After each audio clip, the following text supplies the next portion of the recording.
Orang itu nganti cari kesenangan dengan maksiat karena tidak nyaman dengan taat. Sehingga kiai-kiai alim termasuk Bali Maksum, Mbah Mun, bapak saya semuanya itu seneng guyon. Supaya orang itu nyaman dengan kiai, nyaman dengan taat. Sehingga nggak perlu seneng dengan yang maksiat. Tapi sekarang banyak orang membawa Islam itu dengan keras. Saya masih ingat wasiatnya bapak, hak kena ngaji guyon ae, wong-wong bingung mikir utang katanya gitu ya, gitu. Dan Bali Maksum itu masyhur seneng guyon. Bapak saya itu pernah ngajak saya mau ke pondok, santri-santri pas guyon itu kembali, gak sida jong santri lagi guyon. Kayak nopo pak? Guyon itu barang mewah, santri itu kadang telat wesel radhi duwe, iso guyon itu luar biasa. Makanya jangan diganggu aja gitu. Meskipun resikonya keterusan guyon double kayak tadi. Jadi itu sanad itu, jadi itu sanad yang luar biasa. Jadi sebetulnya guyon tadi ada filosofi yang luar biasa supaya orang itu farah bitoat atau farah bima ahlahu. Sehingga ada ayat qul bi fadlillah wa bi rahmati fa bidzalika falyafrahu. Sehingga orang itu tidak perlu seneng lewat maksiat, hura-hura lewat maksiat. Kita cium tangannya Mbah Maksum sudah seneng, cium tangannya Mbah Ali seneng. Itu santri kalau ketemu Mbah Hamid nyium tangan itu lebih senang ketimbang nyium tangan artis. Karena kalau nyium tangan artis, astagfirullah kan mesti kita tersiksa. Tapi kalau nyium tangannya Pak Hamid itu dikenang sepanjang masa. Ini yang harus kita gerakkan fi zamanil akhir. Jadi orang harus terbiasa senang bitoat. Saya itu kalau sudah belajar tafsir misalnya, karena itu sesuatu yang saya tekuni. Saya belajar tafsir tidak lazim ya, tidak pakai kitab tafsir terus, tidak, seringnya pakai fikih. Ya karena saya punya guru Mbah Maimun adalah putra Ki Zubair Al-Faqih. Saya punya guru bapak saya sendiri, punya guru-guru wali. Jadi saya ini punya jalur ulama, punya jalur wali. Sehingga kemungkinannya saya itu kalau nggak ulama ya wali atau gaduh-gaduh nggak jelas itu karena saking banyaknya itu. Dalam ilmu yang diajarkan Mbah Mun, diajarkan tentu beliau punya sanad ke Said Alawi sampai Rasulullah atau lewat Mbah Karim, Mbah Hashim juga sampai Rasulullah. Yang jelas gak lewat duta besar karena ini mengkotek itu bahaya kalau sanad lewat apa duta besar itu. Sanadnya begini, ada riwayat yang ditulis kitab Ihya, juga ditulis kitab Khilyatul Aulia, itu memang yang menopang perilaku duta besar tadi. Inna min khiyari umati qauman yadhakuna jahron min saati rahmatillah. Itu dalam kitab Khilyatul Aulia redaksinya malah inna min khiyari umati fi ma nabba'ani al malaul a'la qauman yadhakuna jahran min saati rahmatillah. Jadi termasuk umat-umatku yang pilihan adalah itu komunitas kaum yang kalau guyu itu bukan terbanter itu. Sehingga saya khawatir duta besar tadi ngakak-ngakak gitu apa bagian dari kewaliannya ya gitu. Karena disebut khiyarul ummah, umat pilihan. Meskipun kayaknya enggak juga, tapi ini cerita saja kan. Jadi inna min khiyari ummati fi ma nabba'ani al-malul a'la qauman yadhakuna jahran min saati rahmatillah. Lalu saya mikir kenapa itu jadi khiyarul ummah. Bali itu masyhur seneng guyon. Mbah Mun ya masyhur seneng guyon. Bapak saya seneng guyon. Saya dulu itu iskal, ada kaji itu terkenal agak punya will itu. Ya agak maksiat agak ceritanya. Ini agak katut juta besar tadi, makanya saya ngomong perempuan. Kaji itu agak ada gosip suka will. Ketika Mbah Mun ketemu bapak saya itu bilang begini, "Lho Nur, bapak saya namanya Rosalim, apa iku ayu kok nganti kajiku seneng?" "Lho ayu, Mbah." Bakasannya tentang ayu. Saya dulu iskal kenapa Ki bakas wong ayu gitu. Tapi setelah saya tambah alim, tambah tahu itu. Sampean harus ikrar memang tambah alim, paham itu artinya tambah alim. Akhirnya Mbah Mun cerita gini, nah aku kefikian malah jadi qadzaf. Jadi qadzaf misalnya gini, Anda terlalu Islam serius, pasti komentarnya gini, kaji kok demenan, kaji kok katut wedoan. Serius tapi akhirnya menabrak satu aturan yang dilarang Allah SWT. Itu kalau kamu menuduh zina jadi qadzaf, kalau kamu bilang kaji kok katut wedok jadi suudzon. Maka bahasan yang netral adalah lho ayu no kok nganti katut ya. Ayu Mbah, iya ya wajar, wong mesti katut wong ayu gitu. Itu filosofi. Jadi di balik guyon itu ada trik untuk menghindari ke fikih atau ke ketentuan fikih yang salah. Yaitu kalau kamu kejebak ekstrim, kaji kok seneng wong ayu, kaji kok demenan, maka berarti Anda qadzaf. Qadzaf itu menuduh orang lain yang enggak jelas apa buktinya. Maka guyon ini satu-satunya cara menghindari kesalahan yang lebih fatal. Sehingga di sini dibutuhkan kemampuan seni mengelola agama supaya agama ini tetap ceria. Saya berkali-kali cerita kalau ngaji, Imam Syafi'i itu kalau ditanya, diberitahu orang yang nyium tangan jenengan, yang di depan jenengan itu hormat, itu di luar ngerasani jenengan, bully jenengan. Jawabnya Imam Syafi'i itu tertawa-tawa. Baguslah, berarti saya wibawa, di depan saya buktinya tidak berani. Kata. Jadi enteng saja, dijawab enteng saja. Baguslah, berarti saya wibawa, nyatanya di depan saya tidak berani. Tapi banyak orang membenci jenengan karena fikih jenengan. Jawabnya Imam Syafi'i seneng lagi, baguslah, nggak seneng saya pasti nggak pernah ngutang saya. Coba kalau kamu seneng juta besar itu pasti minta tolong, mau masuk apa saja lah. Tapi kalau benci Pak Duta besar pasti malu kan minta tolong. Untung mana kamu dibenci orang sama disenangi orang. Karena kalau dibenci orang yang benci itu pasti tidak utang kamu, tidak ngerepoti kamu, tidak senang. Jadi Imam Syafi'i itu ngadepi dunia itu enteng saja, diberitahu itu orang itu nggak suka kamu gini-gini, ya bagus lah. Sehingga beliau ngendikan terkenal sekali, waman asa'a ilaika faqad atlaqaka. Orang yang berbuat buruk sama kamu berarti membebaskan kamu, karena orang ini pasti nggak akan ngerepoti kamu.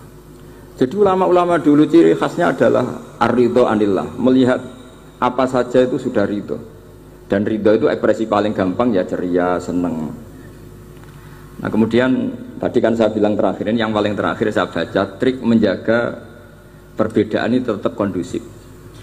Saya neliti kitab Bali Maksum sampai khatam, termasuk kitab yang saya letakkan di kamar khusus itu diantaranya ada kitabnya Bali Maksum, Nadoman Solam Taufiknya Mbah Hamid yang karangan orang-orang Indonesia. Tentu terbanyak ya kitabnya Mbah Mun, Mbah Zubair.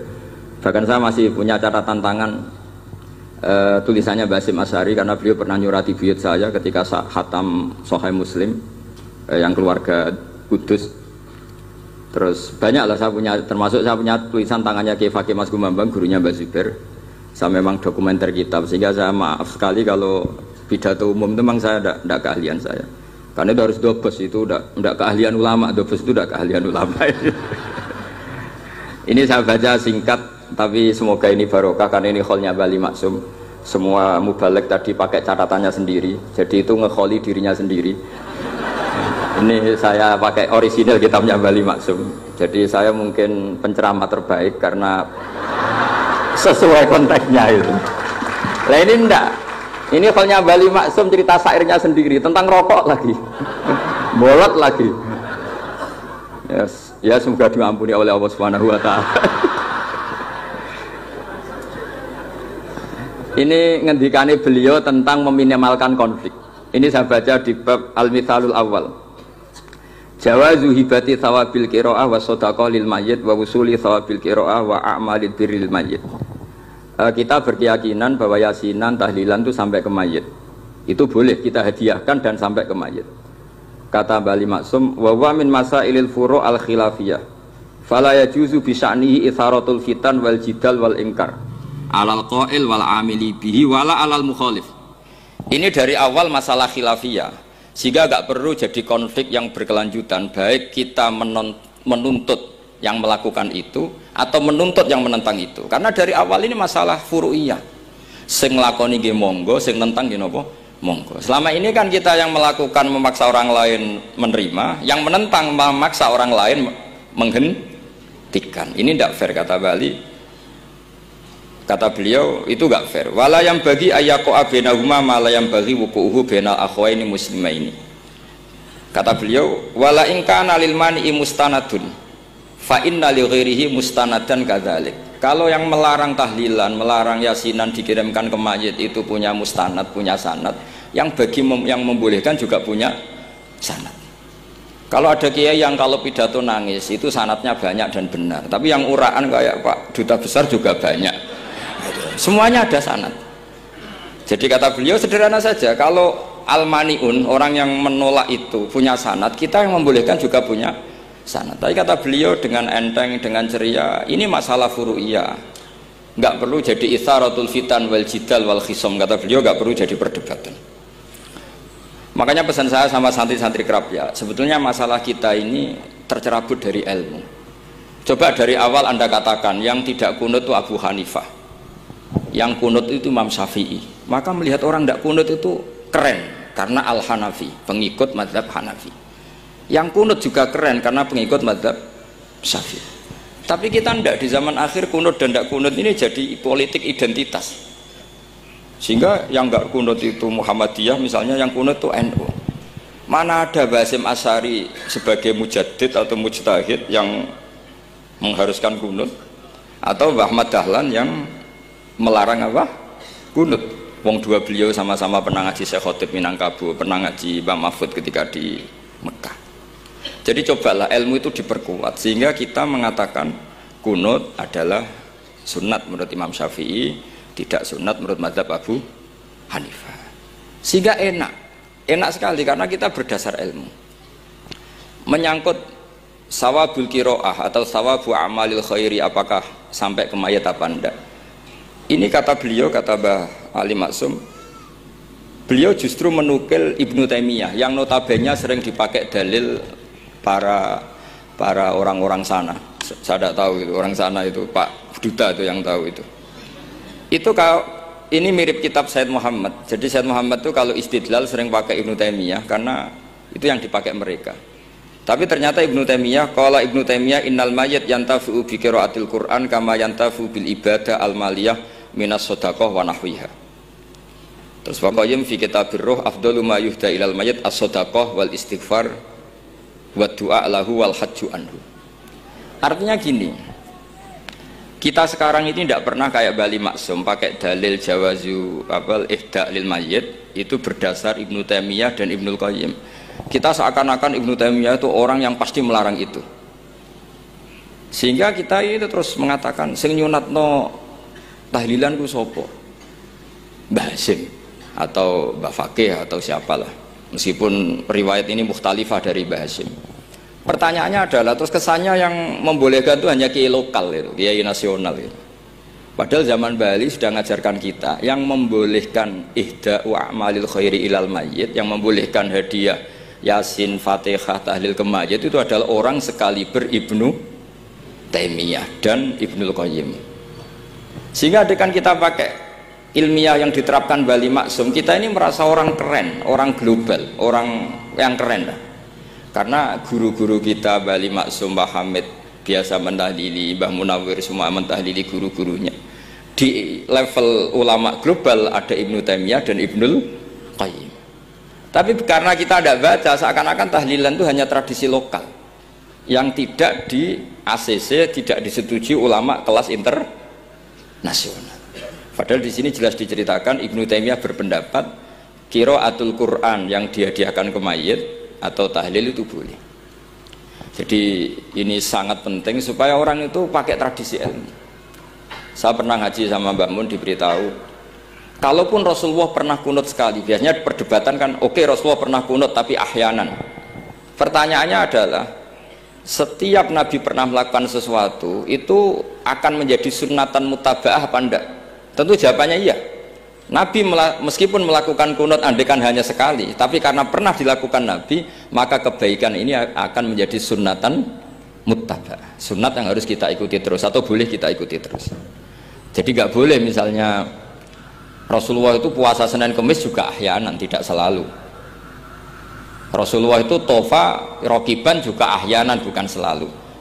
Tapi apa saja yang pernah dilakukan Nabi maka berstatus itu akan sunnat ila yaumil qiyamah. Sehingga nggak bisa misalnya di hadis itu ahyanan, kemudian kamu beristidlal ini boleh dilakukan hanya ahyanan karena Nabi juga melakukan hanya ahyanan. Tidak bisa seperti itu. Sekali Nabi pernah melakukan itu dan tidak dibatalkan lewat nasah mansuh, maka kesunatan itu ila yaumil qiyamah. Sehingga Imam Syafi'i cara berpikir meskipun Nabi kunut ahyanan, kalaupun itu ahyanan tentu kunut itu akan sunat ila yaumil qiyamah. Bagi yang tidak mensunatkan monggo, itu ada Abu Hanifah. Makanya kata Mbah Maksum, kata Mbah Ali Maksum di sini diberi muqaddimah, wa wa min masailil furu' al khilafiyah fala yajuzu bi sya'nihi itharatul fitan wal jidal wal ingkar alal qail wal amili bih wala alal mukhalif. Jadi kita sendiri disarankan beliau, kamu juga gak usah nantang debat sama mukhalif, karena dari awal sudah masalah-masalah yang apa khilafiyah. Lalu terakhir pilihan-pilihan, terus kemudian tetap memancing polemik. Saya mau cerita lucu di Ihya yang katanya kitab sakral itu ya punya sisi lucu, sisi unik. Nabi Musa sebagai Nabi Bani Israel itu sering digugat karena orang Israel itu tukang debat. Terus Nabi Musa minta ijazah, ya Allah saya kasih ijazah seperti tadi beliau minta ijazah Mbah Mun tadi, minta ijazah yang supaya orang itu tidak bisa berkata buruk sama saya, semuanya muji saya. Jawabannya Allah itu unik. Ya Musa, hadza syai'un lam asna'hu li nafsi, fa kaifa asna'uhu bika. Aku pangerane sering disalahpahami, pemenah kue katanya. Jadi makanya kalau ada orang bully beda faham itu biasa. Kata Allah, hadza syai'un lam asna'hu li nafsi, itu sesuatu yang saya tidak melakukan untuk diri saya sendiri. Kata Allah, saya ini Tuhan yang mengatakan saya punya anak ya banyak, yang anggap saya bakhil ya banyak, yang salah paham dengan saya banyak, padahal saya ini Tuhan. Kalau saya mau tak bungkam semua itu orang. Itu saja tidak saya lakukan. Apa menaiki terima Nabi. Makanya ini semoga ini saya gojlok Pak Duta Besar jadi pahala beliau. Karena diantara pahala itu disebabkan digojlok orang. Jadi kalau beliau tadi gojlok saya, sekarang tak balas kayaknya pasti menang saya karena beliau sudah tidak bisa ke panggung lagi. Yang jelas saya kagum, ya saya puji betul Gus Zofur ketika dari awal memberi gelar Ad-Dobosi tadi ternyata betul. Tapi saya pastikan itu ada sanadnya, yaitu inna min khiyari ummati fima nabba'ani al-malul a'la qauman yadhakuna jarron min saati rahmatillah. Jadi diantara umat Allah yang pilihan adalah umatku yang kalau umatnya Rasulullah tentu yang kalau terbanter-banter karena min saati rahmatillah. Saya bayangkan kalau saya di rumah dikasih makan gratis, dikasih minum gratis, kemudian di rumah itu saya merengut saja, itu kan kurang syukur. Wis ora bayar kok merengut gitu. Sama kita pakai buminya Allah, pakai airnya Allah, pakai oksigennya Allah. Modal guyu ya ora gelemen merengut gitu.